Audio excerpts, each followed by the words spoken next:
वो अपनी सुहागरात उस कमरे में बना रहा है जिस कमरे के शाफ्ट के अंदर उसकी गर्लफ्रेंड की डेड बॉडी। एक केस आया था बिहार में, 12 साल का एक लड़का था। उसने अपने रिश्तेदार का कत्ल कर दिया था। अब 12 साल का बच्चा, जो मेरे को चाहिए तुम मुझे दो, तुम्हारी जान भी मेरे लिए है, मैं तुम्हें पूरा ओन करता हूँ, तुम्हारी जिंदगी ओन करता हूँ और तुम मेरे सामने जीरो। मारपीट करेगा, मारपीट करते ही सीधा बोलेगा ये मारपीट करेगी, कहेगा देखा तुमने मुझे क्या करने को मजबूर कर दिया। पर मुझे दोबारा ऐसे करने के लिए मजबूर मत करना शोना बेबी, ऐसे दोबारा से मत करना, मुझे अच्छा नहीं लगता। रोती ही रहे, बंदा रोता रहे। मैं अभी ब्रिज से नीचे कूद जाऊंगा, तुम इतने बजे नहीं आए, मैं अभी एक शराब पी के मर जाऊंगा। क्रिमिनल पैदा होता है, ये लोम्ब्रोसो थ्योरी के दौरान ये चीज सामने निकल कर आती है। जो फैमिली ट्री है, अगर उसके अंदर आपके क्रिमिनल बिहेवियर रह चुका है, जेलों में रह चुके हैं, हैबिचुअल ऑफेंडर्स रह चुके हैं, वो लोगों के जो क्रोमोसोम है, जो डोमिनेंट क्रोमोसोम्स हैं, वो बच्चों में आते जाते हैं। नमस्कार, आज तक रेडियो के स्पेशल पॉडकास्ट में आपका स्वागत है और आप देख रहे हैं अपना पसंदीदा शो क्राइम ब्रांच। इस शो में हम लोगों से मिलते हैं, बातें करते हैं, कहानियां सुनते हैं उनसे जिनका कभी न कभी किसी न किसी तरह से क्राइम से लेना देना रहा है। दोस्तों, अमूमन हम इस शो में पुलिस अधिकारियों को बुलाते हैं, जो विक्टिम्स हैं, जो क्रिमिनल्स हैं, उनको बुलाते हैं और आपने वो तमाम शो देखे होंगे, सराहा भी होगा। लेकिन आज जो हमारे साथ शख्सियत हैं, वो अपराधियों के मन को पढ़ती हैं। इनका नाम है अनुजा कपूर और अनुजा कपूर जी ने क्रिमिनोलॉजी और साइकोलॉजी में डिग्रियां हासिल की हैं। कई बड़े बड़े हाई प्रोफाइल को इन्होंने करीब से देखा है, जो हाई प्रोफाइल केस हैं उनको बेहद करीब से देखा है। इनको आप आए दिन बड़े बड़े टीवी डिबेट शो में देखते होंगे और क्रिमिनोलॉजी को लेकर इनको एक लंबा चौड़ा एक्सपीरियंस है। तो आज हम ये जानने की कोशिश करेंगे अनुजा त्रेहान कपूर से कि एक अपराधी के मन में क्या कुछ चलता रहता है। तो सबसे पहले हम बहुत स्वागत करते हैं मैम आपका। बहुत धन्यवाद अरविंद जी, कैसे हैं आप? बहुत आपका बढ़िया, बहुत बढ़िया शो चलता है थैंक यू। और इसको मैंने बहुत ध्यान से फॉलो भी किया है कई बार। और आप तो इतने मजे हुए रिपोर्टर हैं, आपको बहुत बधाई, ये पॉडकास्ट जो आपने शुरू किया है। Thank you ma'am. मैं आपको ना बहुत जमाने से देख रहा हूँ। आरुषि केस हुआ था तब भी देखा था, निर्भया केस हुआ था तब भी देखा था और सुनता था काफ़ी। अब अमूमन जो महिलाएं होती हैं वो क्राइम का नाम सुनने के बाद वो घबराहट होती है उनको और वो भाग जाती हैं। तो मेरा जो सबसे पहला सवाल है यही जानना चाहेंगे कि जो अपराधी है वो दिमाग से कैसे सोचता है? क्या वो पैदा होते ही अपराधी होता है या हालात उसको अपराधी बना देते हैं? जैसे एक केस आया था बिहार में, 12 साल का एक लड़का था। उसने अपने रिश्तेदार का कत्ल कर दिया था। अब 12 साल का बच्चा, क्या जहन में होता, क्या आपको समझ में आता? बहुत ही उम्दा सवाल है ये, क्योंकि इसी से ही एक्चुअली पॉडकास्ट शुरू होना चाहिए। क्योंकि जब हम किसी चीज़ को समझना चाहते हैं, पहले तो ये कि एक साइकोलॉजी और साइकाट्रिस्ट, जो साइकाइट्रिस्ट होते हैं, दोनों के बीच में, एक साइकोलॉजिस्ट और साइकाइट्रिस्ट के बीच में, मेरे जानती हूँ कि कई दर्शकों को इसके बारे में पता नहीं होगा। जो साइकाइट्रिस्ट होते हैं वो MBBS और MD होते हैं। ओके। वो लोग दवाई दे सकते हैं, जैसे कि एंग्जाइटी है, बाइपोलर डिसऑर्डर है, उसके लिए वो दवाइयाँ दे सकते हैं आपको, ताकि आपका जो वो पूरा सिंड्रोम है या डिसऑर्डर है या जहाँ पर आपको इलनेस है, मेंटल इलनेस है, तो वो कहीं ना कहीं शांत हो जाए। उससे आपको हेल्प होगा। किसी को जैसे anxiety deficient this hyper active disorder है, जिसको ADHD आप सुनते होंगे, OCD होता है, ऑब्सेसिव कंपल्सिव डिसऑर्डर होता है, कंपल्शन होता है, ये सब चीज़ों की दवाइयाँ आती हैं, वो एक साइकाइट्रिस्ट दे सकता है। साइकोलॉजिस्ट जो मैं हूँ, हम लोग क्या करते हैं, हम एक काउंसलर्स होते हैं, हम लोग एक काउंसलर्स होते हैं और वो जो काउंसलर्स होते हैं वो दवाइयाँ नहीं देते हैं, आपके साथ ऐसे बैठकर आमने सामने हम लोग बात कर सकते हैं। मैरिज काउंसलर्स होते हैं, स्कूल के बच्चों की काउंसलिंग कर सकते हैं, किसी भी प्रकार की कोई काउंसलिंग की डोमेस्टिक वायलेंस में अगर हो जाए तो वहाँ काउंसलिंग कर सकते हैं। तो काउंसलिंग से आपके मन की पीड़ा को समझते हुए, उससे करते हुए एक आपका दोस्त, एक स्ट्रेंजर के रूप में, पर आपका दोस्त आपको सारा सुनेगा।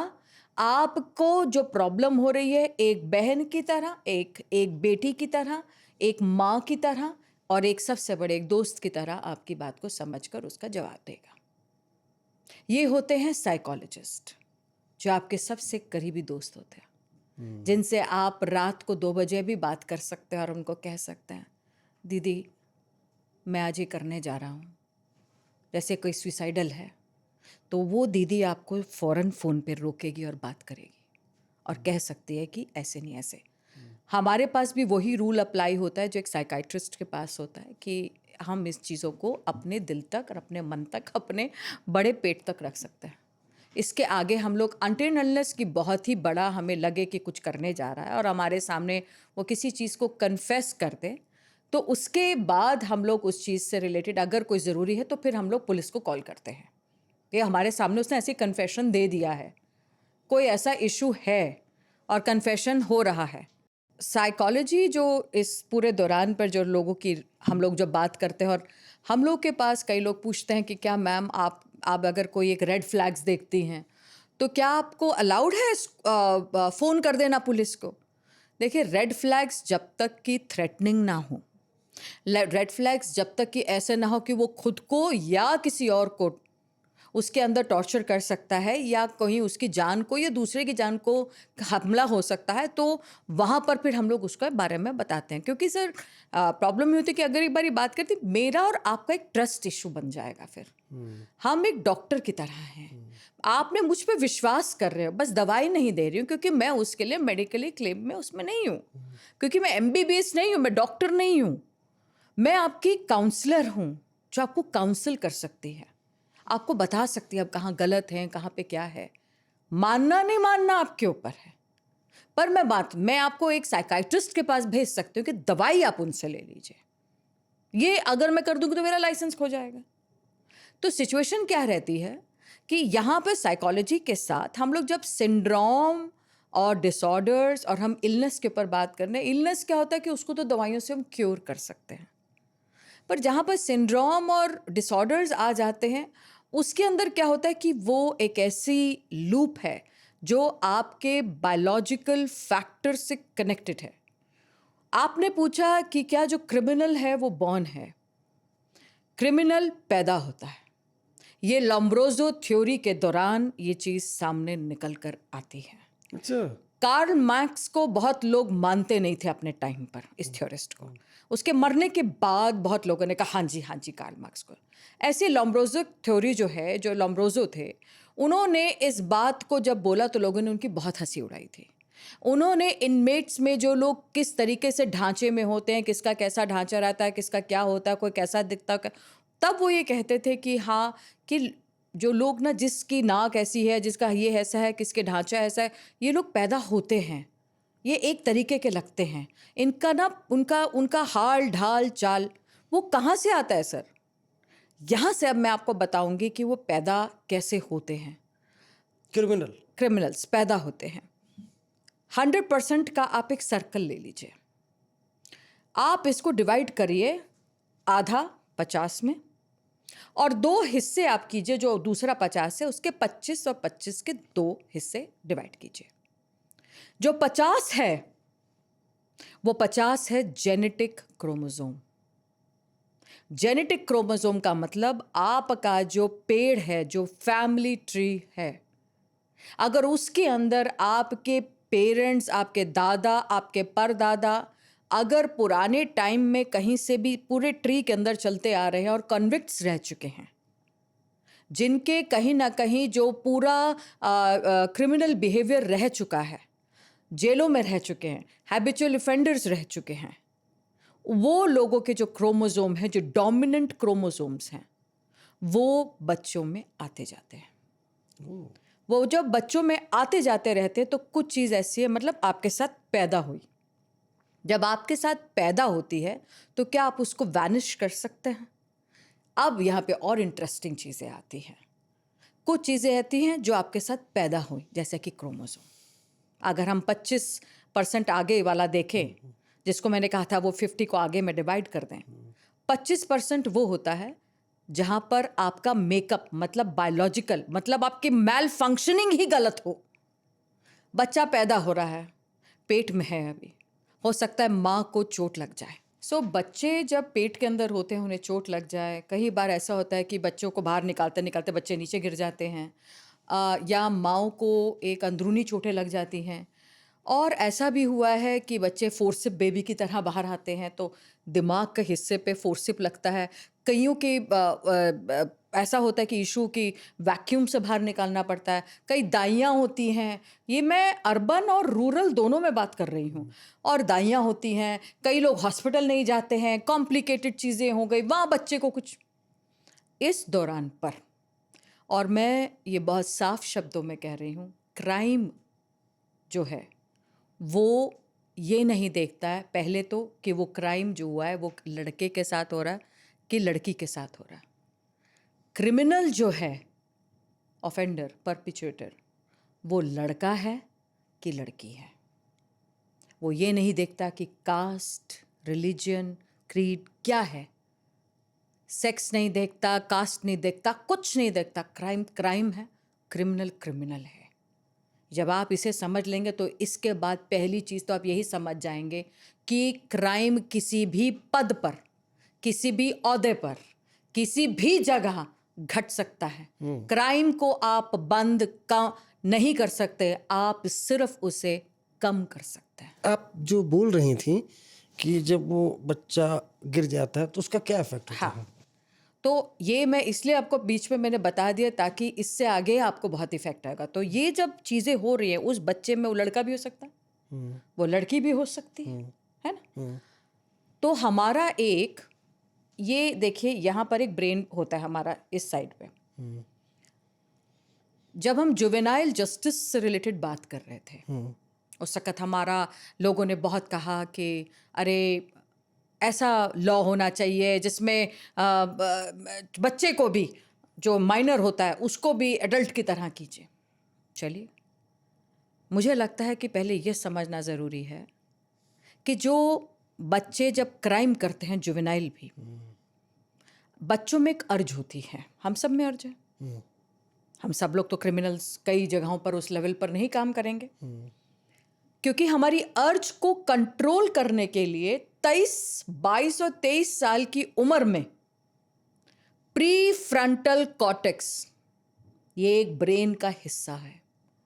ये वो हिस्सा है जो जहां पर आपका वो ब्रेन 22 और 23 की उम्र में जाकर आखिरी में बनता है और सबसे पहले उठ जाता है, उड़ जाता है, वो है 60 साल के बाद। उसका रफली टाइम रहता है 65 ईयर्स। 65 ईयर्स में ब्रेन पूरा डेवलप आपका 23 साल की उम्र में होता है। आप कितने भी लॉ बना लो, अगर ये प्री फ्रंटल कॉर्टेक्स डेवलप नहीं है, जो आपके अर्जिस को मारने के, रेप करने के, किसी भी तरह के अर्जिस को, एम्पैथी, कुछ गलत हुआ है उसके लिए रोना, उसके लिए सोचना, गिल्ट महसूस करना, वो वाला आपका ब्रेन का वो हिस्सा ही नहीं जब डेवलप हुआ, या उस हिस्से में चोट लग गई है, आप कितना भी लॉ बना लो उसे आप कैसे कर पाओगे ठीक? उसे आप कैसे लेकर आ पाओगे आगे? क्या लॉ उसको ठीक कर पाएगा? लॉ नहीं ठीक कर सकता। उसे मेंटल प्रॉब्लम है, उसे मेंटल प्रॉब्लम है। हमारे जो लॉज होते हैं, हम वो लॉज ह्यू एंड क्राई में बनाते हैं। हमारे लॉज पब्लिक लॉज हैं, वो पब्लिक लॉज जो दुनिया में हम ये सोचकर करते हैं निर्भया के अंदर उसको हमें मिलना चाहिए। अब हम जब इन चीजों से रिलेटेड बात करते तो हमारे को दुख होता है, दर्द होता है कि विक्टिम के साथ क्या हुआ, जो इतना भयदार। अभी आपने कोलकाता का केस देखा है, आरजी का 2 बार, आरजी क्या, अभी लॉयर का केस देखो जिसके अंदर वो भाग के गार्ड रूम के अंदर दोबारा से उसके साथ वो प्रताड़ना करी गई है, एक लॉयर कर रहा है। आप देखो किस तरीके के वही मानसिकता ही तो आप मुझसे पूछ रहे हैं। तो वो मानसिकता उस आदमी को अगर आप धारण करके उसको समझोगे तो आप उसका बैकग्राउंड चेक कीजिए। बैकग्राउंड के अंदर आप पता लगाएं कि पहले तो उसका जेनेटिक क्रोमोसोम के अंदर ढांचा कहां से आ रहा है। उसके बाद आप देखें कि क्या इसका ब्रेन मैपिंग के अंदर, जो ब्रेन मैपिंग जब हम करते हैं तो उसमें देखते हैं एक नॉर्मल जिसको रखते हैं, जिसको हम कहते हैं कंट्रोल, और एक होता है टेस्ट। कंट्रोल होता है नॉर्मल ब्रेन, और उसके अवध में देखा जाता है एवज में कि ये टेस्ट कैसे होगा। टेस्ट जो है वो आपका बायोलॉजिकली उसके अंदर देखा जाएगा कि प्री फ्रंटल कॉर्टेक्स जो है वो काम कितना कर रहा है, बना भी है कि नहीं है, वो जो अर्ज को अपने कंट्रोल कर सकता है कि नहीं कर सकता है, वो है कि नहीं है, वो कितनी उम्र का हो गया है। वो जब है ही नहीं उसके अंदर तो वो अर्ज कभी पूरी नहीं होगी। वो अर्ज को कंट्रोल कर ही नहीं सकता। उसको ये इस बात का दुख कभी होगा ही नहीं, उसने जो किया है वो काट देगा, मार देगा, सब कुछ कर देगा। ये है 25%, जिसके अंदर प्री फ्रंटल कॉर्टेक्स और यहाँ कान के पीछे होता है टेम्पोरल जो लोब होता है। ये दोनों चीज़ें अगर एक्टिवेटेड नहीं है, प्रॉब्लम वहाँ पर इशू है। ये आपका एक्सीडेंट 30 साल के आप हो गए, 25 साल के हो गया, 50 के हो गए, अगर आपका एक्सीडेंट हो गया 65 के बाद तो वैसे ही उड़ जाएगा। सबसे पहले यही उड़ता है, इसलिए कहते हैं बूढ़ा और बच्चा एक समान। ओके, अब आप समझे, वो बच्चा और बूढ़ा एक समान कैसे? क्योंकि दोनों ऐसी हरकतें कर रहे हैं, तो क्या उड़ा? तो ये जो होता है वो यही उड़ जाता है। अब आप जब 25% पे यहाँ पे लाकर बात कर रहे हैं हमसे, तो वहाँ पर आपने ये बात को समझा कि प्री फ्रंटल कॉर्टेक्स एक ऐसा ब्रेन है जिसका बनना ज़रूरी है, जो एक क्रिमिनल के ढांचे को कहीं ना कहीं बनने में और बिगड़ने में कामयाब रहता है। अब बात करते हैं 25% और जो बच गया। वो 25% वो है जो सारे लोग कहते हैं, जो हमारे व्यूअर्स भी कहते हैं, जिसको बात करते हैं नेचर और नचर की, जिसमें हम बात करते हैं अरे माँ बापों ने काम नहीं किया, अरे स्कूल ने काम नहीं किया, अरे इसके साथ तो वो बुली हुआ, ये बेचारा विक्टिम है, इसके साथ बुली हुआ, इसके साथ बलात्कार हुआ, इसने घर में वो क्राइम होते हुए देखा, डोमेस्टिक वायलेंस होते हुए देखा, इसके घर में वो सब कुछ हुआ, अरे ये सेक्सुअल अब्यूज हुआ इसके साथ फिजिकल अब्यूज हुआ, सेक्सुअल अलग, फिजिकल अलग, इमोशनल अलग, ये सब हुआ। और इसके साथ स्कूल के अंदर इसने बच्चों ने जब इसके साथ बुली कर रहे थे तो वो बुली का असर इसके ऊपर हुआ। वो आता है इमोशनल स्ट्रक्चर, एनवायरमेंटल स्ट्रक्चर, जहां पर एनवायरमेंट काम करेगा। एनवायरमेंट कैसा है? हम इसको कहते हैं कहीं ना कहीं सिचुएशनल क्राइम्स। अगर आपका किसी एक क्रिमिनल है, उसको कहीं पर अंजाम देना है, तो वो ढूंढेगा लाइट जहां ना हो वहां पर अंजाम करते हैं। तो सिचुएशनल क्राइम क्या है कि जहां लाइट बत्तियां ना हो वहां पर अगर लड़की अकेली घूम रही है तो वहां उसका बलात्कार हो जाए या वहां से उसको पिकअप कर लिया जाए। तो सिचुएशन को कैसे करो? वो जगह हटा दो, कैसे? वहां पे लाइट लगा दो। अब आपका टैक्सी ड्राइवर, ऑटो ड्राइवर वहां का है जी, उस जगह पे जा रहा है, लड़की उसमें जा रही है, फटफटी में जा रही है, अकेली जा रही है, तो उसके साथ में क्या करना है? वो है सिचुएशन। वहां पर हम लोग फोन दे दे, चीजें कर दे, वहां पे कर दे, इसको कर दे, इसको खड़ा कर दे, भाई साथ में चला जाए, दो दोस्त चले जाए, दो औरतें। सिचुएशन को रिप्लेस कर दो। वो चीज कर सकते हैं हम जहां पर हम प्रिकॉशन क्योर की बात कर रहे हैं। मैं फिर कहती हूं, क्राइम को रोका नहीं जा सकता, एरेडिकेट नहीं हो सकता। ये ह्यूमन नेचर है। क्राइम सोसाइटी के साथ पैदा हुआ, उसी के साथ मरेगा। आप कम कर सकते हैं, इसीलिए लॉ को लाते हैं। धीरा कर सकते हैं, परसेंटेज कम कर सकते हैं, ये हमारे हाथ में है। इससे ऊपर हमारे हाथ में नहीं है। तो आपका जो नेचर है, नचर जब यहाँ पर काम करता है, तो जब नेचर मतलब कि जहाँ पर नेचर, जैसे मैंने आपको कहा सोसाइटल सिचुएशनल क्राइम है, वो सिचुएशन को हटा दें, कहाँ पर ऐसा है, वो सिचुएशन है। नेचर और नचर, नचर हो गया माँ बाप, नचर हो गया भाई बहन, नचर हो गया स्कूल। जहाँ पर भी नचर मतलब जहाँ पर पालन और पोषण होगा। जब नचर की बात करते हैं तो उस वक्त आप देखें कि कहीं ना कहीं दो बच्चे सपोज हैं। आपने अभी मुझसे सवाल पूछा कि जेनेटिक्स कैसे होता है। मुझे आप ये बात बताएं, जब एक माँ बाप है, माँ बाप बनना चाहते हैं, वो कहते चलो ऐसा करते हैं, नहीं बन पा रहे अडॉप्ट कर लेते हैं। क्यों ये कहा जाता है कि जब अडॉप्ट के दौरान पर किसी ने कोई गड़बड़ करी हो कुछ, तो कहते हैं ना इसका खून ही ऐसा था। ओह, ये कहा जाता है, और ये बहुत पुरानी लाइन है, आप पिक्चरों में भी यही सुनते हैं, इसका खून ऐसा था। खून ऐसा था का क्या मतलब है? जेनेटिक क्रोमोसोम ऐसा था, इसी के ऊपर बात हो रही है। तो अडॉप्शनल केसेस के अंदर जब हम इस बात के अंदर कहते हैं हमें कैसे पता है कि इसका खून कैसा था, नहीं पता। अगर आप यहाँ पर देखें, सपोज 2 बच्चे एक साथ हैं और यहाँ पर एक को अडॉप्ट भी नहीं किया, पर दोनों बच्चे में से एक बच्चा बहुत शैतान है, वहाँ क्या हो गया? तो वहाँ पर फिर आप इस बात के लिए पता लगाएं कि माँ बाप के पीछे का हिस्सा जेनेटिक इशू क्या रहा होगा, क्योंकि बच्चे तो दोनों उन्हीं के पेट से आए हैं। तो पीछे का क्रोमोसोमल बैकग्राउंड क्या रहा है, बच्चे का प्री फ्रंटल कॉर्टेक्स, वो आपको धीरे धीरे पता चलेगा। और कहते हैं ना कि होनार के पूत पालन में पता चल जाते हैं, तो इसी तरह से इस बच्चे का कोई ना कोई आपको बचपन में ही आपको कुछ ना कुछ ऐसी चीजें घटित होती हुई दिख रही हैं कि जो बच्चा दूसरे से अलग दिख रहा है। कैसे कर रहा है? उसको कोई बिल्ली नजर आ जाए, उसको मारना, एनिमल टॉर्चर, ये सबसे बड़ा होता है यहाँ पर, क्योंकि एनिमल जो होता है, जो पशु पक्षी होते हैं, वो बेजुबान होते हैं। कीड़ा है, मकोड़ा है, चीज़ें हैं, पर कीड़े मकोड़े नॉर्मली बच्चे भी मुंह में डाल के छोटे छोटे खा लेते हैं, वो अलग बात है। पर क्या जो कुछ उम्र में जहाँ बच्चे स्कूल जाने लगे, समझदार हैं, जानबूझ के घर में कुत्तों को लाना, देयर आर मेनी टाइम्स, आपने कई, हम लोगों ने अपने रिपोर्टिंग में भी देखा है, ऊपर 13 फ्लोर पे ले गया, वहां से कुत्ते को नीचे फेंक दिया, किस ना कुछ ऐसी बातें हमने सुनी बिल्कुल, है। बिल्कुल, अरे आती वो हैं। पकड़ कर पिजन को, कबूतर की गर्दन तोड़ दी, छिपकली के तो वैसे ही हो जाता है। बिल्ली है, बिल्ली को उसने पकड़ के उसका भी कुछ उसने चाकू घोंप दिया, ऐसी बहुत सारी चीजें हैं। एनिमल टॉर्चर नंबर 1 पोजीशन पे आता है आपका सिबलिंग के साथ। उसे एक ऐसा भी रहा है केस जहाँ पर एक लड़की है, उसने अपनी बहन को ही नहीं मारा, सिर्फ उसने अपनी माँ को भी मारा और शायद बाप को नहीं मारा था। ये केस एक रहा है, आई थिंक लड़की 8 से या 13 साल की रही थी। उसमें उसने अपनी बहन को भी बहुत मारा, उसने अपनी बहन का खून कर दिया था, मतलब खून हुआ है यहाँ पर। अब यहाँ का रीज़न कैसे? तो आप देखें उनकी प्रवृत्ति को यही है।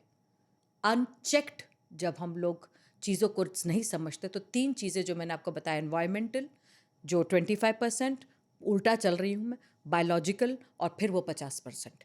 अब बचपन में जब आप देखें कि किस तरीके से एक बच्चे का बिहेवियर चल रहा है, वो बच्चा बुली भी करेगा, वो बच्चा बुली भी करेगा, वो बच्चा इस तरीके से बुली भी करेगा कि वहाँ पर वो अपने स्कूल में भी किसी को तंग करेगा, मारेगा, पीटेगा, उसकी कंप्लेंट ही मतलब वो बच्चा नॉर्मल बिहेवियर में होगा ही नहीं। तो उसके लिए क्या पेरेंट्स को हमें बताना ज़रूरी है, क्या उन्हें ये बात समझ में आनी ज़रूरी है कि ये नहीं करें कि बच्चे को बचा लें, वहाँ पर बच्चे को फौरन काउंसलिंग के लिए लेकर जाएं, फौरन ब्रेन मैपिंग करवाएं। पर क्योंकि वो बच्चे की उम्र देखनी ज़रूरी है, क्योंकि बच्चा 23 साल से पहले तो प्रीफ्रंटल कॉर्टेक्स बनेगा नहीं, तो इसीलिए क्या हमें 23 साल तक, तो फिर क्या है, वो थेरेपेटिक रहता है, कॉग्निटिव थेरेपीज रहती हैं, साइकोडायनामिक थेरेपीज रहती हैं, तो वो कहीं ना कहीं हमें शुरू करानी चाहिए। क्योंकि आपके घर में एक बच्चा सही पल रहा है, अचानक दूसरे में आपको खुद को लग रहा है कि कोई बच्चे के अंदर तकलीफ है, बच्चा कोई प्रॉब्लमेटिक है, उसका मन लग ही नहीं रहा है, वो बच्चा मारपीट, वायलेंस, इसके अंदर उसका ध्यान ज्यादा है, वो कहीं ना कहीं ये बार बार मान रहा है कि हाँ, और वो खुद हेल्प मांग रहा है कि वो खुद ही उस पोजीशन पे है कि उसको खुद समझ में नहीं आ रहा मैं क्या करूं। तो इसीलिए कि क्या आने वाले वक्त में पता लगाएं कि उसकी 22-23 की उम्र तक कि क्या उसका प्रीफ्रंटल कॉर्टेक्स ठीक चल रहा है, एक बारी उसको ज़रूर एनरोल कराएं किसी साइकाइट्रिस्ट एंड काउंसलर्स के पास या साइकोलॉजिस्ट के पास, ताकि आने वाले वक्त में हम उसका और ध्यान रख सकें। और इसके अंदर अभी फॉर टाइमिंग के लिए उसके ऊपर थेरेपीज़ के साथ हमें उसके अंदर काम करना चाहिए। थेरेपीज़ हैं, पर अगर उसका बचपन में थोड़ा सा बिहेवियर, आप उसको ढके ना, एक चादर मत ढकें अपने बच्चे पर, क्योंकि आने वाले वक्त में हो सकता है उसका नाम मशहूर हो जाए सीरियल किलिंग में। तो ये ध्यान रखें।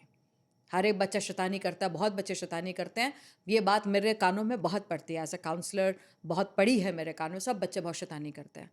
आज के टाइम पर आप स्टैटिस्टिक निकाल लीजिए, अपने बच्चे को कहना चाहते हैं कि सब बच्चे शैतानी करते हैं, तो हो सकता है आपके पास 2, 3, 4 बच्चे हों, तो आप उसमें से देख लीजिए कि उसके शैतानी करने का पैटर्न कितना है।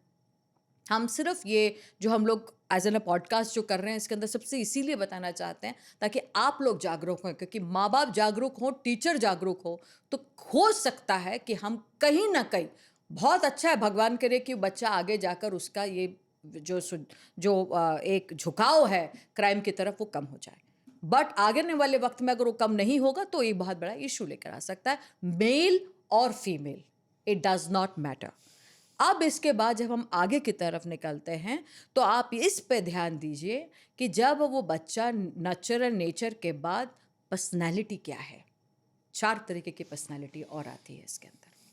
पहली पर्सनैलिटी आती है नार्सिसिस्ट पर्सनैलिटी। बहुत नाम सुना है सभी ने नार्सिसिस्ट, आजकल तो सभी लोग समझ रहे हैं नार्सिसिस्ट। पहला एक वक्त ऐसा था कि साइकोलॉजी के टाइम पर जब मैं बन रही थी, काम इसके अंदर चल रही थी 2007 के बाद, लोग कहते थे पागलों की डॉक्टर है।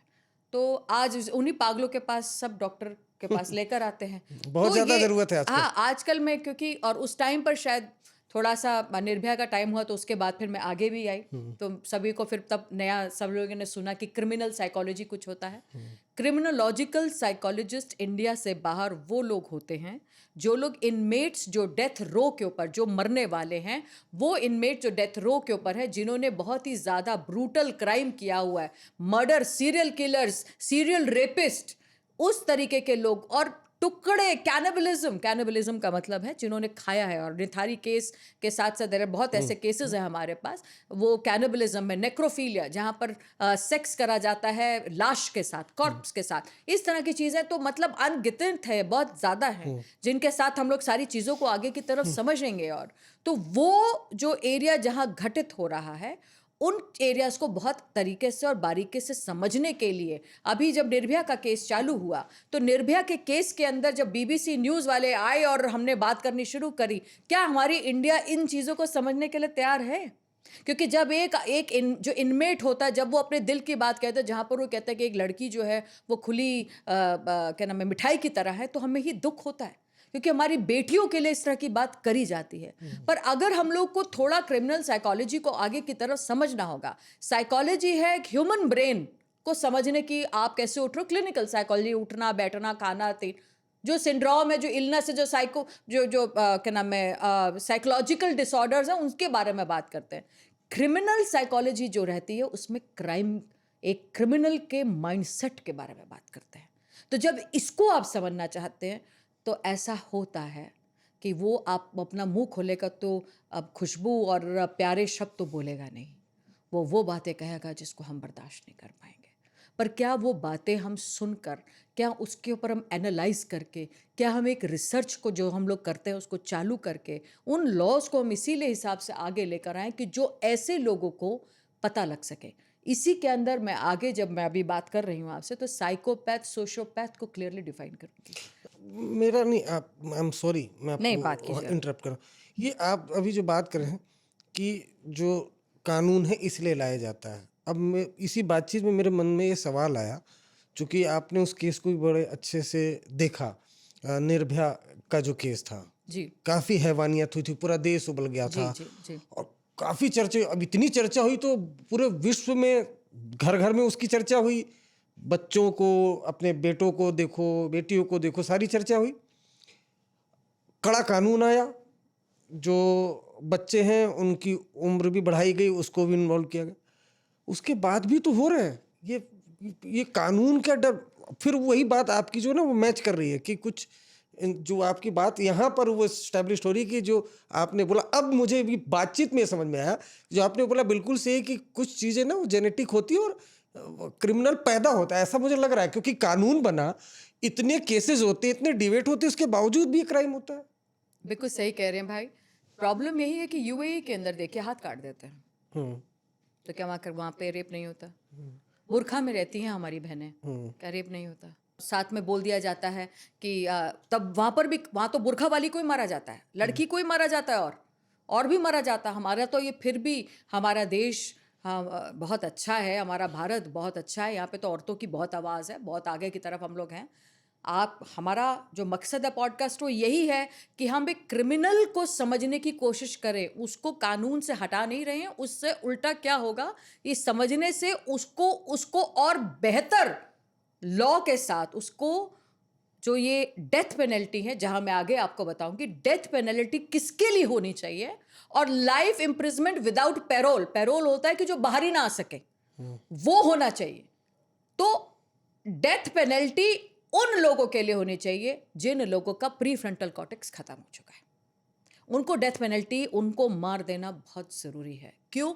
वो रिहैबिलिटेट सोसाइटी के अंदर नहीं हो सकते, क्योंकि जब उनके अंदर उनका मैन्युफैक्चरिंग ही डिफेक्ट है तो आप उसको कैसे ठीक कर लेंगे? उसको हम ठीक नहीं कर सकते। मेरा अब एक सवाल और है आपसे, जी बताएं। क्योंकि अब मेरे अंदर सवाल आ रहा है।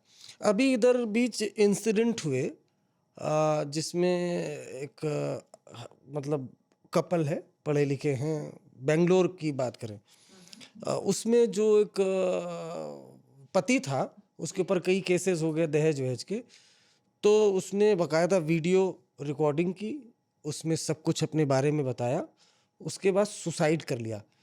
मतलब जैसे मैं हूँ, ये बहुत से लोग होते रहे क्या है सुसाइड, कैसे लोग कमजोर लोग करते हैं।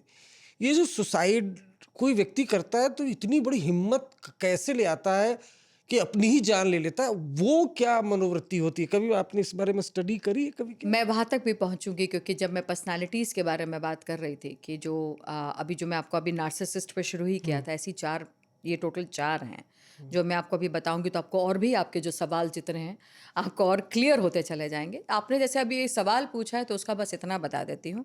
यहाँ पे उसको रिमोर्स हुआ है।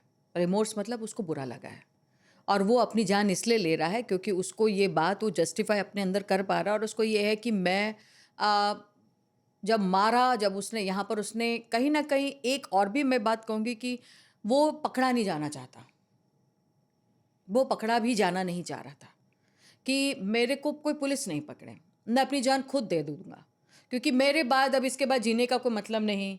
मैंने उसको मार दिया, उसको मार दिया, किसी को वो क्या नाम है, पॉइजन दे के मार दिया अपनी फैमिली को, कि जी मेरे पास जो है इसको कहते हैं एनवायरमेंटल क्राइम्स। अब एनवायरमेंटल किस हिसाब से चल रहा है, पर उसको कहीं ना कहीं वो थोड़ा फ्लक्चुएट कर रहा है यहाँ पर कि उसमें रिमोर्स भी है, वो गिल्ट है, और वो यहाँ पर मैं आपको ये बात बता दूं कि जो ये नार्सिसिस्ट लोग हैं, जो लोग साइकोपैथिक पोजीशन पे होते हैं, वो खुद आत्महत्या नहीं करते हैं। वो सिर्फ इतना होता है कि वो पकड़े जाना नहीं चाहते हैं, वो आत्महत्या नहीं करते हैं, वो जिंदा रहते हैं ये बताने के लिए कि मैंने कितने मर्डर करे हैं। 5 आपने गलत बता दिए, 10 करे थे तो 10 बताएगा, 10 के बाद 20 और बता देगा। लाइमलाइट, फेमस, अपना नाम सीरियल किलर्स में, उनमें मोस्ट वांटेड में वो नाम अपना दर्ज कराना चाहते हैं। क्यों? उनके लिए मैं हूं, उनके लिए आप कुछ नहीं है, उनके लिए मैं हूं। नार्सिसिस्ट पर्सनालिटी के हिसाब से जो मैं बात आपके सामने कर रही थी, उस नार्सिसिस्ट पर्सनालिटी के अंदर मैं यही बताने की कोशिश कर रही थी कि नार्सिसिस्ट मतलब मैं विक्टिम भी हूं, और मैं ही आपको अब्यूज भी करूंगी। वो कैसे होगा? आपकी शादी किसी से हो जाए, आपका कोई लव अफेयर हो जाए, ये मेल और फीमेल दोनों में, मैं जो भी अभी तक करती आ रही हूँ, मेल और फीमेल दोनों के लिए इक्वल बात कर रही हूँ। औरतें बहुत यहाँ पर ऐसी रही हैं कि जो वुमेन ऑफेंडर्स हैं, जिसमें अभी जब हम लोग कुछ टाइम पहले केरला में जो रहा है, जिसने साइनाइड पॉइजनिंग के लिए भी रखा है, और एक और बहन है जो कर्नाटका में, जिसने मतलब अपने लव अफेयर के लिए कई टुकड़े कर दिए थे, कई पूरी फैमिली को भी मार दिया था किसी और। सो ऐसे कई केसेस हैं, क्योंकि हम औरतें ज़रा छुपी हुई रहती हैं। इंडिया में हमारे ऊपर एक चद्दर है, लोग ये मान नहीं सकते कि औरत ऐसा कर सकती है। मेघालय का केस आपके सामने है कि जहाँ पर उस औरत ने ये सब प्री मेडिटेट करके जिस हिसाब से सब कुछ किया, और उसके बाद उसने अपने बॉयफ्रेंड की हेल्प से ऐसे 1-2-3 केसेस, ऐसे 2-3 नहीं कई केसेस है, ये तो सामने आ गए, तो लगातार आ रहे हैं। हाँ, तो ये ऐसे में, और ये एक बारी चलता है तो वो क्या होता है, हो तो रहे होते, मीडिया कवरेज जरा जल्दी शुरू हो जाती है। मैं बस इतना कहूंगी कि ऐसा नहीं है कि बंद थे, ये मीडिया कवरेज अब जरा जल्दी चल रही है। तो जब हम नार्सिसिस्ट के बारे में बात करते हैं, उस पर्सनालिटी के बारे में बात करते हैं, तो वहाँ पर क्या होता है कि जो भी वो एक इंसान है, मेल और फीमेल रिस्पेक्टिव, उसको ये चाहिए कि मेरी ज़रूरत पूरी होनी चाहिए। मेरी ज़रूरत क्या है? मुझे टाइम पे खाना मिले, मेरे को खाने के लिए मेरे लिए कपड़ा, ये वो लत्ता फत्ता मेरे सामने तुम रहो, जो मेरे को चाहिए तुम मुझे दो। तुम्हारी जान भी मेरे लिए है। मैं तुम्हें पूरा ओन करता हूं, तुम्हारी जिंदगी ओन करता हूं, और तुम मेरे सामने जीरो हो। तुम्हारी कोई वैल्यू है ही नहीं। तुम्हारी वैल्यू है क्या? तुम्हें प्यार कोई नहीं करता। अगर मैं तुम्हारी जिंदगी में नहीं आता तो तुम्हें पूछता कौन? तुम्हें पैसे कौन देता? तुम्हारी औकात क्या है? तुम तो कहीं पर रुकती नहीं, तुम तो कहीं पर रुकता नहीं। ये वाली केस दोनों, क्योंकि मेल और फीमेल बोल रही हूं मैं अगर होती नहीं या मैं नहीं होता तो तुम्हारी तो कोई औकात ही नहीं थी, तुम खत्म हो। मारपीट करेगा, मारपीट करते सीधा बोलेगा, या मारपीट करेगी, कहेगा देखा तुमने मुझे क्या करने को मजबूर कर दिया। देखा तुमने मुझे क्या करने को मजबूर कर दिया। ये तुम्हारी वजह से हुआ है। I love you, I am sorry, पर मुझे दोबारा ऐसे करने के लिए मजबूर मत करना। मत करना शोना बेबी, ऐसे दोबारा से मत करना, मुझे अच्छा नहीं लगता। लोग पूछते हैं कि अब्यूजर के साथ कैसे रहती हैं वो औरतें, या वो आदमी कैसा रहता है एक अब्यूजर के साथ। उसे छोड़ क्यों नहीं देता, उसे डिवोर्स क्यों नहीं देता, उस रिलेशनशिप से क्यों नहीं निकल आता। ये आसान नहीं है बोलना कि रिलेशनशिप से निकल कर आ जाता। एक अब्यूजर को तो अब्यूज जब कर रहा है तो उसका एक रिश्ता बन जाता है एक अब्यूजी के साथ, और वो अब्यूजी के साथ जो रिश्ता बन जाता है वो रिश्ता ये है एक अब्यूजर का, पिटने का, मारपीट का, अटेंशन का। आपके उसी में एक सवाल भी है, अटेंशन सीकर। वो अटेंशन तो मिल रही है कम से कम। वही औरत जो भी वो रिलेशनशिप में, आदमी या औरत, यूजुअली अभी औरतें ज़्यादा आदमी दिखाते, क्योंकि यहाँ पर आदमियों का ज़्यादा हम लोगों ने देखा, औरतें मोस्टली प्रताड़ित हुई हैं बेचारी। तो आप देखिए फेसबुक के अंदर औरत को आगे भेजा जाएगा, जरा उसको ल्यूर करके लाना यहाँ पे, उसको यहाँ पे लेकर आना, और वो हिस्सा होती है उस रेप के अंदर, क्योंकि वो लेकर आती है। कहते हैं कि एक औरत होते हुए तुमने एक औरत के साथ ऐसे कैसे किया। वो क्यों नहीं करेगी? क्योंकि उसको अपने वाले ने ये कह दिया है, और वो खुद भी विक्टिम थी, उसका भी रेप हुआ होगा, पर वो वहीं पर रह रही है उसके साथ, क्योंकि उसकी वो बेस्ट है। और जब वो उसकी बेस्ट है और उसको वो बेस्ट उसको प्राइज देगा, बाकियों को हो सकता है बांध के रखता हो, उसको खुला छोड़ रखा है, उसको सबसे खुला छोड़ रखा है। ये वो है कि मैं तुम्हें बहुत प्यार करता हूं, इन सबसे अच्छी तुम मेरी क्वीन हो, बाकियों को लेती आती रहो, पर लेती आती रहे ना, तब तो वो उसकी नज़र में अच्छी होती जा रही है। तो एक अब्यूजी का एक अब्यूज़र के साथ एक रिलेशनशिप पैदा हो जाता है, वो उससे नहीं निकल पाती, उसे ये हिम्मत नहीं हो पाती। पैसे का डर कह लो, बाहर का डर कह लो, दुनिया का डर कर लो, अपनी जान का डर कर लो, बच्चा अगर है तो उसका डर ले लो, कितनी चीज़ें हैं, माँ बाप का डर ले लो, वो नहीं कर पाते। उसमें इतनी हिम्मत नहीं होती कि वो उसको छोड़ के भाग जाए। हमारे यहाँ पर वो एकदम से नहीं हो पाता कि एक दिन one fine day you just and up relationship. Divorce यहाँ पर इतने इतने टाइम ले लेता है, तो उस दौरान पर आप मर्डर ले लो तो लोग हॉस्टाइल हो जाते, विटनेस हॉस्टाइल हो जाते, तो उस लड़की का तो छोड़ ही दो। और वो अगर आदमी जिंदा है जो उसको इतना वैसे ही मारता होगा, वो अगर छोड़ के चली जाएगी तो वो बाहर जाके उसका क्या हल करेगा आप बता दो। और अगर वो रसूखदार है और उसके ऊपर तक अप्रोच है तो फिर उसका क्या हाल होगा, फिर आप देख लेना। वो तो आपने देख ही रखा है उसके अंदर अपना कोलकाता में उस लड़की को उसने क्या बोला था कि पॉलिटिकल कनेक्टेड हूं मैं।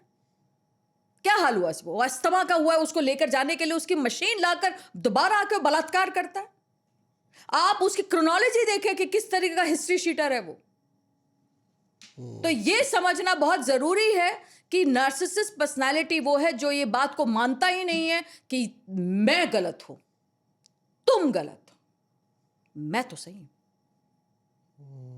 तुम्हारे ऊपर तो मैं एहसान कर रहा हूं, तुम्हें रखकर, तुम्हारी जैसी को रखकर। मेरे अलावा कोई होगा तुझे प्यार नहीं करेगा, तेरे जैसे को रख नहीं सकता।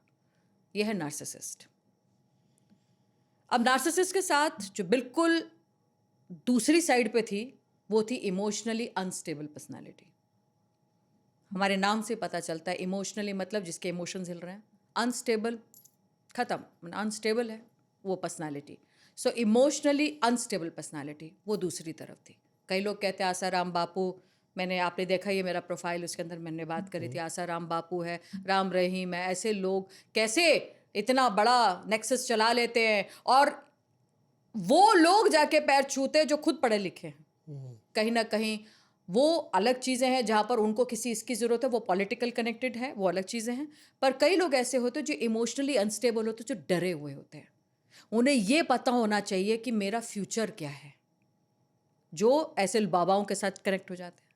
पर जब हम इस पर्सनालिटी के बारे में बात करते हैं तो क्या होता है, जो नार्सिसिस्ट पर्सनालिटी जो मैं करती रहती है, जब दूसरे को ख़त्म कर देती है, उसकी आइडेंटिटी को ख़त्म कर देती है, उसके मैं को ख़त्म कर देती है, उसके वजूद को ख़त्म कर देती है, उसका पैदा होना ख़त्म कर देती है, तो वो इमोशनली अनस्टेबल पर्सनालिटी को बार बार ये लगता है मेरे लिए मर जाना अच्छा है, मैं मर जाऊं उससे ज़्यादा अच्छा है कि मैं इस आदमी के साथ रह लूं, क्योंकि और कोई रास्ता और कोई दिखेगा नहीं उसे। तो इसीलिए सुइसाइड करना उसे ज्यादा इजी लगता है रेदर भागना, वहां रहना उसको इजी लगता है रेदर भागना। तो suicidal tendency emotionally unstable personalities में होती है। PTSD, post traumatic stress disorder, usually औरतों में होता है, वो आपको इसी पर्सनालिटी में नजर आएगा, सुइसाइडल बिहेवियर नजर आएगा, आपकी जान की दुश्मन की तरह भी कई बारी वो। इसलिए मैं कहूंगी कि कई बारी ऐसा होता है कि आप नॉर्मल हो, आप में इस तरह की पर्सनालिटी ना हो नार्सिसिस्ट की, पर आपकी जिंदगी एक ऐसे बंदे के साथ कनेक्ट हो गई है जो इमोशनली अनस्टेबल है, और उसने आपका जीना हराम कर देगा, वो आदमी हो या औरत के रूप में। आपके फोन को छोड़ेगा नहीं, आपके फोनों को देखते रहेंगे देखते रहेंगे देखते, अब आपने इसको करा, आपने इसको करा, अब आप तुम मुझे शोना बेबी प्यार नहीं करते हो, या वो कहेगा मेरी जान हम तुम्हें प्यार नहीं करते, ये तुम मुझे प्यार नहीं करते हो। एंड व्हाट हैपेंस इज, उस दौरान पर धमकी दे देकर ब्लैकमेलिंग की, क्या कि मैं सुसाइड कमिट कर लूंगा या मैं सुसाइड कमिट कर लूंगी अगर तुम मेरी जिंदगी में नहीं आओगे, अगर तुम ये नहीं करोगे। वो होता है ब्लैकमेलिंग, इमोशनली अनस्टेबल, जो आपको सुसाइड की धमकी दे देकर आपसे इस तरीके से कांड करवा ले, काम करा ले, चीजें करा ले। This is an another form of emotionally unstable. एक तो वो जो अब्यूजर के साथ अब्यूजी, और एक जो सिर्फ इमोशनली अनस्टेबल पर्सनालिटी अगर इकलौती देखें तो वो किस तरीके से आपके जीवन में आपके ऊपर घर कर दे, आपको जीने ही ना दे, फांसी का फंदा बन जाए आपके लिए, रोती ही रहे, बंदा रोता रहे, मैं अभी ब्रिज से नीचे कूद जाऊंगा, तुम इतने बजे नहीं आए, मैं अभी एक शराब पी के मर जाऊंगा, मैं ये पॉइजन ले। मुझे लगता है कि मेरे भाई बहन बहुत इन चीज़ों को समझेंगे, कई लोग इस चीज़ को समझेंगे कि जो मैं ये बातें यहाँ बता रही हूँ। इसके बाद का जब आप आगे जाके चीज़ों को समझने की कोशिश करते हैं तो आपको पता लगेगा कि इमोशनली अनस्टेबल पर्सनालिटी के बाद आता है पैरानोया, जिसको हम कहते हैं पैरानॉइड। पैरानॉइड का मतलब होता है पागलपन। पागल कौन होता है? पागल वो लोग हैं जो पागल है, जो वैसा आदमी जो पागलों की तरह बात कर रहा है, कि जिसको हम कहते हैं कल्ट बिहेवियर। कल्ट क्या होता है? जैसे कि अब लोग कई हमारे अब कम्युनिटीज़ के अंदर मैं अगर कहूँ, अगर थोड़ा सा डीरूट करती हूँ, हिंदू और मुस्लिम में लेकर जाती हूँ इसे, तो आप देखिए हिंदू में के अंदर भी कल्ट होता है, जिसमें बहुत ही पक्के वाले हिंदू होते हैं, कट्टर हिंदू, ऐसे ही दूसरी तरफ होते हैं कट्टर मुसलमान। तो क्या होता है कि वो एक ऐसा बिलीफ सिस्टम जिसके आगे मतलब पत्थर की लकीर, ना इसके आगे ना इसके पीछे, वो पत्थर की लकीर जो सीधा कट गई। आप वो लोग कल्ट, आप इंडिया से बाहर देखेंगे तो क्रिश्चियंस, आपने कई बार देखा वो लाल रंग के कपड़े पहनकर और वो इस तरह का हुम हुम हुम करते हैं, जिसके अंदर बलियां देते हैं, जिसके अंदर चीजें करते हैं। यहीं पर तांत्रिक आते हैं, वहां पर उन चीजों का होता है, मतलब एक बिलीफ सिस्टम। आपने अगर उनको रोका तो यहां पर ये वायलेंट हो जाएंगे। तो नार्सिसिस्ट एक वायलेंट आदमी है, इमोशनली अनस्टेबल वायलेंट बिल्कुल नहीं है, वो सुसाइडल है, रेदर वो विक्टिम साइड में आ जाएगा। पैरानॉइड वायलेंट हो जाएगा, वो आपको मारेगा पीटेगा। एसिड अटैक, हेट्रेड क्राइम्स इसी के अंदर होते हैं। आपका कहीं ना कहीं स्टॉकिंग इसी के अंदर आती है। स्टॉकिंग का मतलब एक तरफा प्यार, आपके बच्चे की माँ बनने वाली हूँ, मैं तेरे से शादी मन में कर चुका हूँ, बच्चे पैदा कर चुका हूँ, नाम लिख चुका हूँ, तुम मेरी हो, तुम मेरी ना हो सकी तो किसी की नहीं होगी। ये पैरानॉइड है, ये पैरानॉइड पर्सनालिटी है। इसके अंदर आप जब बात करेंगे तो सब कुछ आप मतलब आप एक तरफा हो गए भाई। पैरानॉइड पागल, तो आप क्या कोई पागल हो क्या? वो पागल मतलब उसे सोच ही लिया भाई कि ये आदमी मेरा है या ये औरत मेरी है, इसके अलावा नो कर द क्वेश्चन। मेरी नहीं हो सकती तो एसिड डाल दो, मार दो, किडनैप कर दो, रेप कर दो, सो मर्जी कर दो, बट ये मेरी है। ये स्टॉकिंग में पीपिंग टॉम जिसको हम लोग कहते हैं, वो आजकल के टाइम पर भी बहुत है। पहले बाहर की यहाँ पर भी ये नहीं है कि बायनॉकुलर की तरह देखने की जरूरत ही नहीं है। स्टॉकिंग आपका फेसबुक भी होता है, चीजें होती है, सब पीपिंग टॉम होता है। कैमरे लगा देना, आपने बहुत सुना है बाथरूमों में पीपिंग टॉम की तरह कैमरे लग गए, ये लग गए, वो लग गए। क्या है ये? वन साइडेड, एक तरफा। इसके बाद आप देखेंगे कि ईव टीजिंग आ जाएगा, वॉयरिज्म होता है। वॉयरिज्म होता है कि आपके पीछे पीछे घूमना शुरू कर देना, चीज़ों को देखते रहना। तो वो सब जो है पैरानोया आता है। पैरानोया मतलब कल्ट बिहेवियर। औरत है, मेरी माँ ने मुझे मारा, बचपन में मारा, ऐसा करा, मेरे बाप को मारते थे, ये करते। तो एक पर्टिकुलर कम्युनिटी की तरफ, कम्युनिटी हो गया औरत या मर्द, आदमी, किसी एक पर्टिकुलर कम्युनिटी की तरफ हेट्रेड महसूस करना, इसको कहते हैं मिसोजिनिस्टिक बिहेवियर। तो एक तरफ का तरफ, और उसके बाद में उसी तरीके के लोगों को मारना शुरू कर देना कि भाई मेरी माँ ने मेरे साथ प्रताड़ित किया और मैं उस वक्त बहुत छोटा था, मैं उसको नहीं जवाब दे पाया, अब उसकी जैसी हर किस्म की औरतों को मैं मारूंगा। नेटफ्लिक्स आप लोग देखते हैं, आप लोगों ने क्राइम पेट्रोल देखा होगा, आपने कई इंग्लिश की आपको पता होगा इसके अंदर उसी तरीके के हाव भाव, शक्लें शुक्लें कहीं ना कहीं अपनी माँ से मिलती थी, या स्टॉक, या कहीं ना कहीं बाहर में अगर मैं कहूँ तो कई वो होती थी प्रोस्टिट्यूट्स है, तो उस प्रोस्टिट्यूट की वजह से किसी ने, मतलब एक पर्टिकुलर कम्युनिटी को टारगेट कर देना, वो एक क्या है, पैरानॉइड। मतलब एक ऐसा बिहेवियर जो एक दिमाग में चिपक जाए, एक ऐसा बिलीफ सिस्टम जो एक ही सिस्टम है। जब वो बिलीफ सिस्टम एक ही सिस्टम पे आके खड़ा हो जाएगा तो उसका कोई निजात नहीं है। उसी के अंदर आपको आएगा कंपल्सिव डिसऑर्डर। जैसे मैंने आपसे अभी, हम लोग जब बात कर रहे थे तो ओसीडी के बारे में बात कर रहे थे, तो उसमें आता है ऑब्सेशन और कमल्शन और उसका डिसऑर्डर। मतलब आप लोग इस तरीके से समझें, अगर क्लिनिकल साइकोलॉजी के अंदर समझाते कि जैसे हाथ गंदा है, अब हाथ गंदा नहीं है और आपका हाथ गंदा नहीं, पर आपको लगता है क्या हाथों में मिट्टी है, आप उसको बार बार करते रहेंगे, साफ करते रहेंगे, वो दिमाग का कीड़ा है। और उसका कंपल्शन है कि जब तक वो साफ नहीं हो जाएगा, मैं साफ नहीं हुआ, मेरे को हल्का सा पैर, जरा सा आपको कोई गंदे ने आके ऐसे टच कर दिया, कई लोग ऐसे जो प्लास्टिक में घूमते हैं, किसी ने जरा सा टच कर दिया, अरे अरे अरे गंदा हो गया, मैं तो नहीं कर सकता, मेरे को बैक्टीरिया हो जाएगा, I want to be safe, like COVID जैसा होता था। तो आप बिल्कुल टच मी नॉट पोजिशन।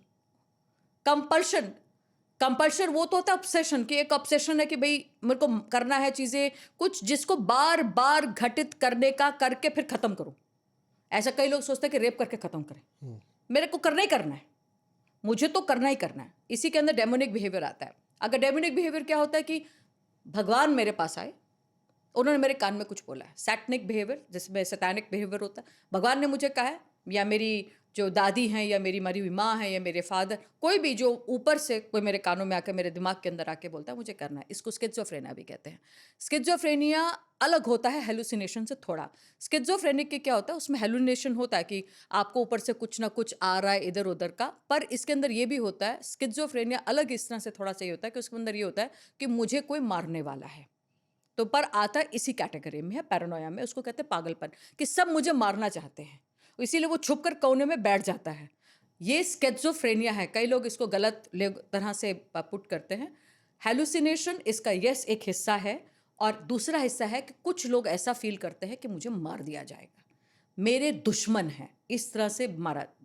तो हेलुसिनेशन इसके अंदर पैरानोया में बहुत होता है, जो है नहीं, जो रियलिटी में नहीं है, पर उसको रियल लाइफ के अंदर दिख रहा है। कीड़े दिख रहे हैं अपनी बॉडी पे, कीड़े मार रहा है, और ये मारे जा रहा है। अब दूसरा देख, किसको मार रहे हो तुम? कर कीड़े बात कर रहे हैं किसी से, अरे कौन है?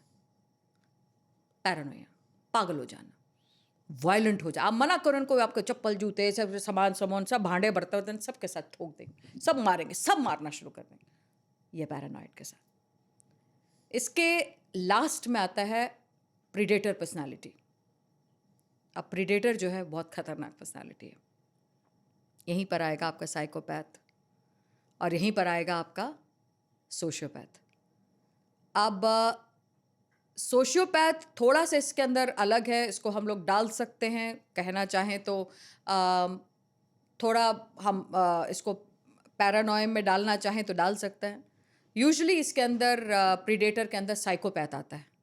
ये बहुत इंटरेस्टिंग है इसलिए क्योंकि प्रीडेटर वो होता है, प्रीडेट मतलब वो जो चुप करके अपने प्रे के लिए वेट करे, अपने जो शिकार करने के लिए वेट करे। हाँ, तो वो है, वो आता है आपका प्रीडेटर पर्सनालिटी। इसके अंदर सीरियल किलर्स, सीरियल मर्डरर्स, इसके अंदर है रेपिस्ट, इसके अंदर आएंगे वो सारे जो वहाँ पर बैठते हैं, जो अंधेरे का इंतज़ार करते हैं, नाइट क्रॉलर्स की तरह अंधेरे का इंतज़ार करते हैं। और अंधेरे के अंदर घटित करना मतलब यहाँ पर होता है manipulative plan, pre mediated plan. बहुत चार्मिंग होते हैं, बहुत खूबसूरत होते हैं, टेड बंडी की तरह।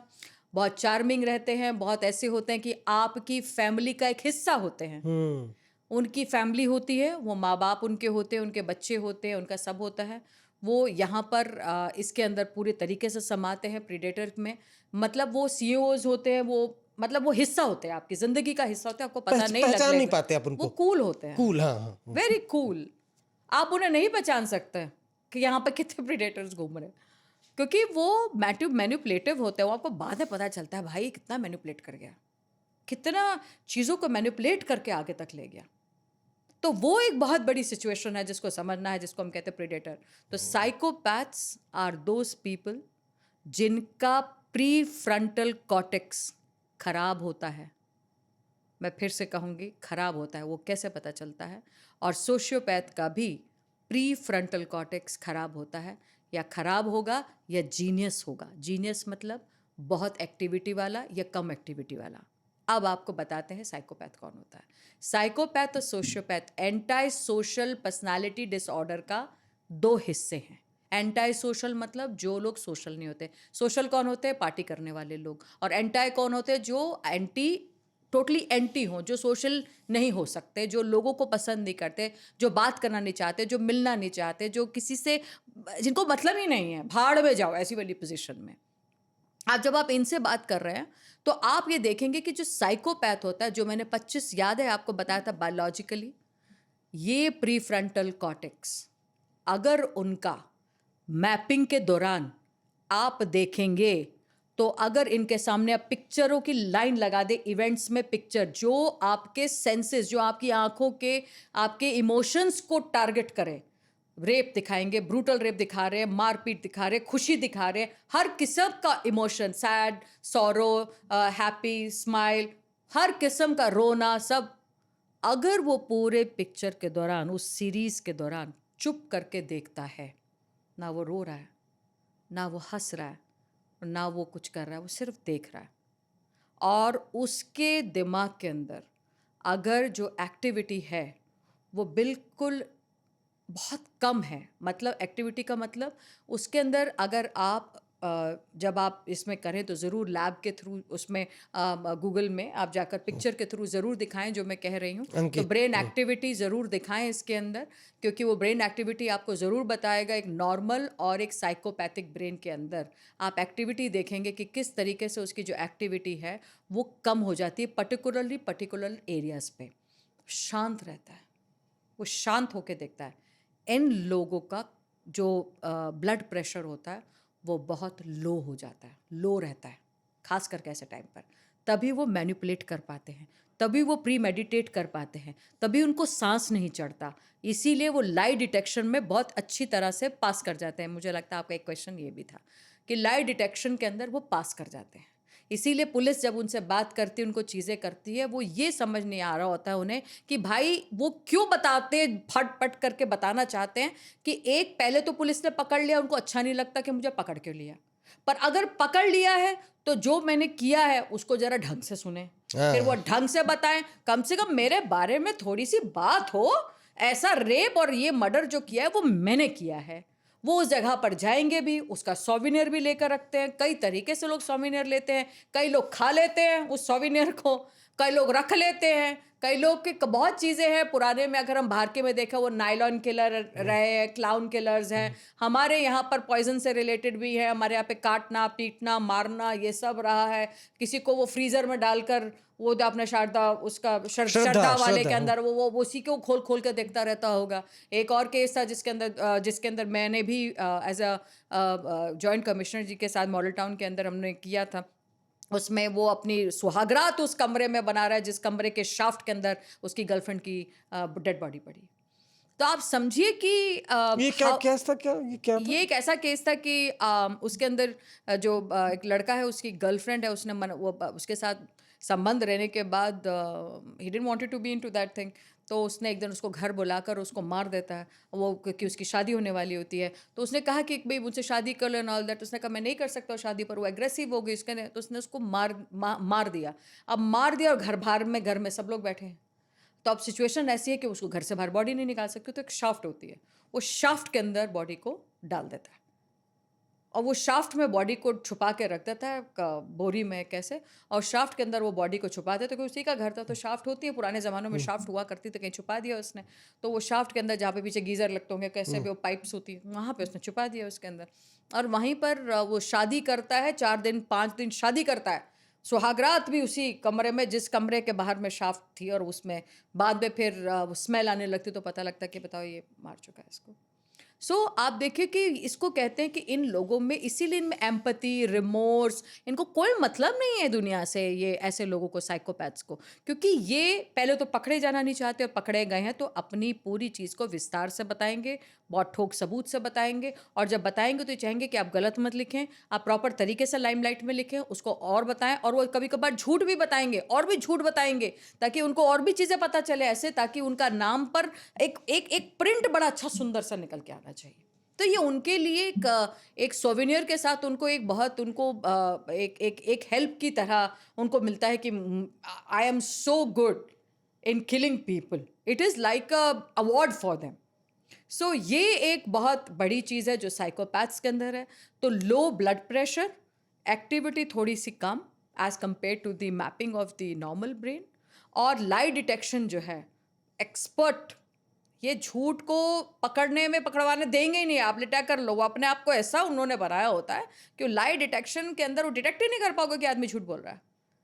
आप कर लो, यहाँ कर लो, वहाँ कर लो, इधर कर लो, उधर कर लो, जो मर्जी कर लो, कि हम लोग कई बार ये कहते हैं कि लो ये बंदा झूठ बोल रहा है। हाँ, वो चीज़ें पता चलती है कि राइट साइड में देखने में, लेफ्ट साइड में देखने में, ऐसे बैठने में, ऐसे करने में, ऐसे करने में, देर आर थिंग्स, यस, हम लोग फिगर आउट कर सकते हैं बॉडी लैंग्वेज के साथ, yes, but these are the peoples जिनको बारे में क्राइम को ज़रूर समझना चाहिए, क्रिमिनल को समझना चाहिए। और साइकोपैथ कौन होता है? साइकोपैथ वो आदमी होता है, वो लोग जो एक हाई ब्लड प्रेशर वाले लोग होते हैं। रोड रेज बहुत बड़ा आपने देखा होगा, रोड रेज में आप और मैं तो नहीं बाहर निकल के 2 चांटे मारेंगे या हेलमेट के साथ मारना शुरू कर देंगे, वो रोड रेज साइकोपैथ्स को कहते हैं, सॉरी सोशियोपैथ्स को कहते हैं। सोशियोपैथ्स मतलब सोशल, मतलब लर्नेड बिहेवियर, मतलब डिसोसिएट कर देना, एंटी सोशल के तो होते ही हैं, डिसोसिएट कर देना, अपने आप को दूसरे से अलग कर लेना, ये दोनों अलग कर लेते हैं अपने आप को एक आम जनता से, और यहाँ से भी ये अपने आप में, इस वाले के अंदर इन लोगों को आप दोबारा से ठीक करके इनको ठीक ठाक करके आप सोसाइटी में डाल सकते हैं। क्यों?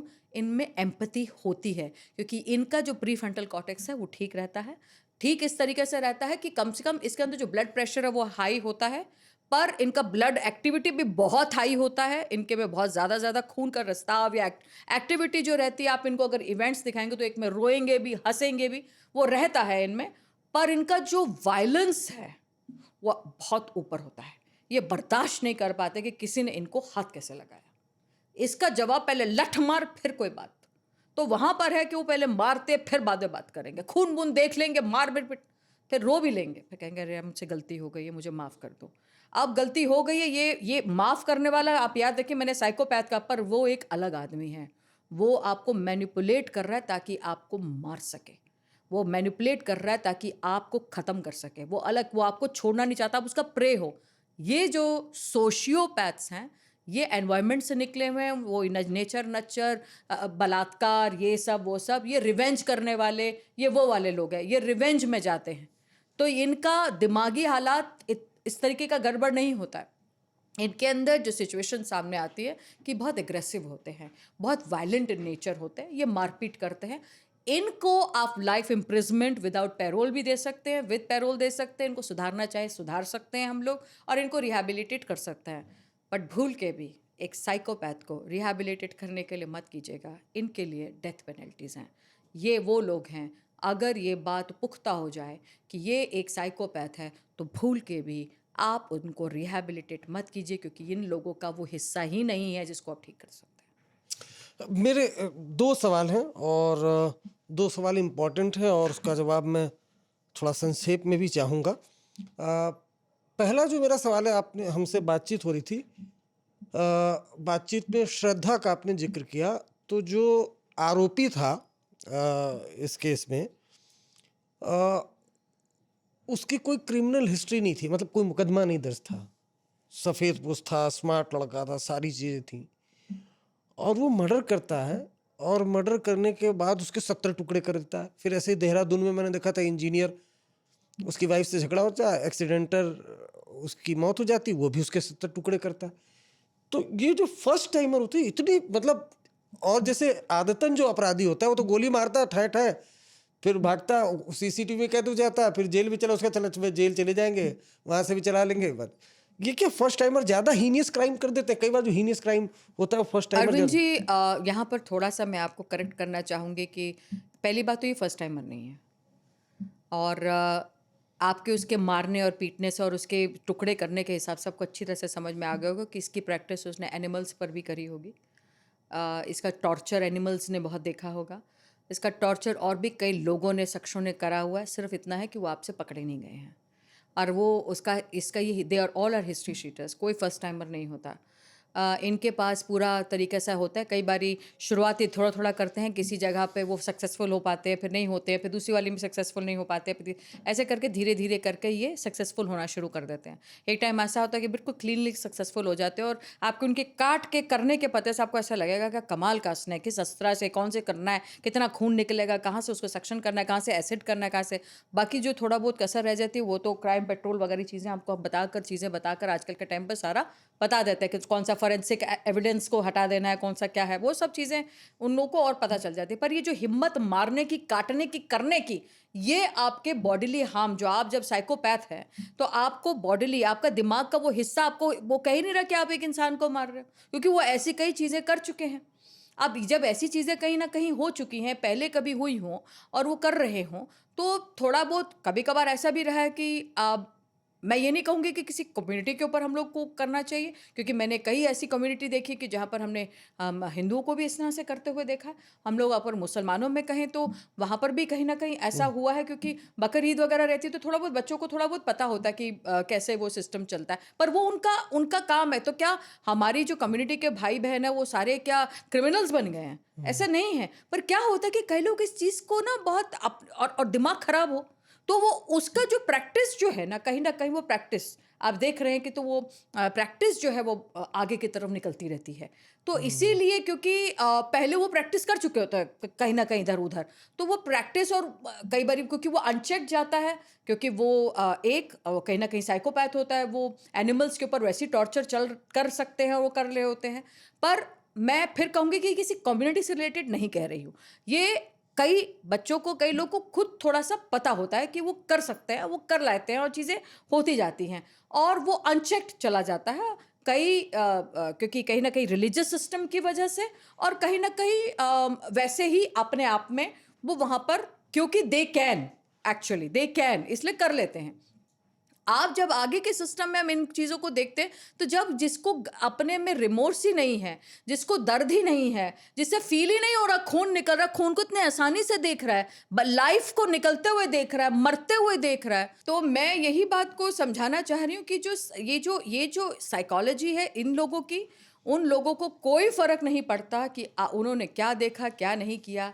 वो लोग बहुत आसानी से, बहुत कैजुअली इन चीज़ों को करने में कामयाब हो जाते हैं, और क्योंकि वो they can get away with the crime, और इसीलिए they are not the first timers, वो पकड़े पहली बार जा रहे हैं। आप क्रिमिनल को हेट कर सकते हैं। लोग कहते हैं कि क्रिमिनल और क्राइम को हेट कीजिए, क्रिमिनल को नहीं। मैं यहाँ कहूँगी कि क्रिमिनल्स को समझना बहुत ज़रूरी है। उससे आपकी और मेरी ज़िंदगी थोड़ी सी इसलिए आसान होगी क्योंकि हमारे पीछे जुडिशरी, पुलिस, एडमिनिस्ट्रेशन, लॉज, ये सब चीज़ें जब खड़ी होंगी तो आप भी समझने की कोशिश करेंगे। इस तरह के शोज़ जब बनते रहेंगे, इस तरह की चीज़ें आपको एक्सपीरियंसेस में पता लगेगा कि, तो आपको भी लगेगा कहीं ना कहीं अपने दिल में आप ये पता लगा सकते हैं कि क्या मैं किसी एक के ऐसे आदमी के साथ मैरिड तो नहीं हूँ। किसी साइकोपैथ के साथ अगर आप मैरिड हैं या इन रिलेशनशिप हैं, आप छोड़ दें, वो बंदा कभी नहीं ठीक हो सकता। रास्ता आपको ढूंढना होगा बाहर निकलने का, ये रास्ता ढूंढना होगा। कई जगहों पे ऐसा है, लोगों ने एक साइन लैंग्वेज बना रखी है। बाहर की लैंग्वेज में आजकल ऐसे करके साइन लैंग्वेजेस रहती हैं। कोई किसी को किडनैप करता है, पकड़ के ले जा रहा है, पकड़ा हुआ है, तो वो पकड़ के उसको बुलाकर पीछे में इस तरह से कई साइन लैंग्वेजेस हमें आपस में, जैसे अभी गुड टच बैड टच के बारे में अपनी बच्चियों को समझा रहे हैं। छोटे बच्चों को, बच्चियां ही नहीं, सॉरी आई एम सॉरी, अपने बच्चों को समझा रहे हैं। जो छोटे बच्चे हैं, लड़का और लड़की, पेडोफाइल्स हैं, जो पीडोफाइल्स हैं, वो पीडोफाइल होते हैं, वो चाहते हैं, उनमें रिमोर्स होता है, वो उनको पता है कि वो गलत कर रहे हैं। पर आज अगर एक दादा है, परदादा है, या बाप है, या भाई है, उसको इस तरीके की लाइकिंग है, तो वो किसके पास जाए? तो उसको ये लगता है कि अगर मैं बताऊंगा तो मैं एक्सपोज हो जाऊंगा, मेरे को डर लगता है। उस केसेस की वजह से वो कहीं ना कहीं आगे नहीं आते हैं, बोल नहीं पाते हैं, अनचेक्ड रहता है। हमें खुलना होगा, हमें इन तरह की डिजीज को समझना होगा, हमें उनका निजात करना होगा, हमें खुलकर बोलना होगा कि अगर आप लोगों में इस तरह की किसी को भी, हमारे में से, मेरे भाइयों मेरी बहनों में कहीं पर भी इस तरीके की सिचुएशन है, तो आप खुलकर जाएं काउंसलर के पास, आप जाके बात करें उनसे और कहिए मुझे हेल्प कीजिए, इससे पहले कि बहुत देर हो जाए। अपने घर को अपने दांतों से पकड़ लीजिए, बच्चों को सशक्त करिए, रोकिए मत, उनकी टांगे मत दबाइए, उनके कहते हैं कि जैसे हमारे मोदी जी ने बोलते हैं कि बेटी बचाओ बेटी पढ़ाओ, एक लाइन हम भी ऐसे बोलते हैं कि बेटी बचाओ बेटा पढ़ाओ। तो बेटे को सशक्त नहीं करना है, सिर्फ बताइए उसके कि उसकी मोरल वैल्यूज क्या हैं, बताएं उसके कि वो कहाँ गलत है। और कहीं पर आपको वो इस तरीके का काम करता हो, अपनी बहन को मारता हुआ नजर आए हायर लेवल पर, देखिए छोटे मोटी लड़ाई बच्चों के बीच में होती रहती है, पर उसको जो एक लाइन आती है वो आपको पता चल जाएगा। चाहे वो पेरेंट टीचर मीटिंग से आ रही है, बार बार किसी से पता चल रहा है, एक बच्चे की आपकी बार बार सुपर कंप्लेंट्स आने पर आपको एक्शन लेना होगा। तो चाहे वो बेटा है या बेटी, आप छोड़ेंगे नहीं, आपको उस बात को, प्रॉब्लम को समझते हुए आगे की तरफ ज़्यादा होगा। नहीं, आपने अनुजा जी जो हो, अभी बातचीत हुई आपसे इतने देर, एक तो मैं खुद भी उसको समझने की कोशिश किया, और जाहिर सी बात है हमारे दर्शक बहुत पसंद करेंगे इसको, क्योंकि आपकी बातें सुनने के बाद वो अपने घर के अंदर झांकेंगे, अपने आसपास के लोगों को देंगे। लेकिन साथ ही आपने जो क्रिमिनल साइकोलॉजी इसके बारे में तो बताया ही बताया, एक बहुत ज़रूरी मैसेज दिया, जिस मैसेज की सबसे ज़्यादा ज़रूरत थी।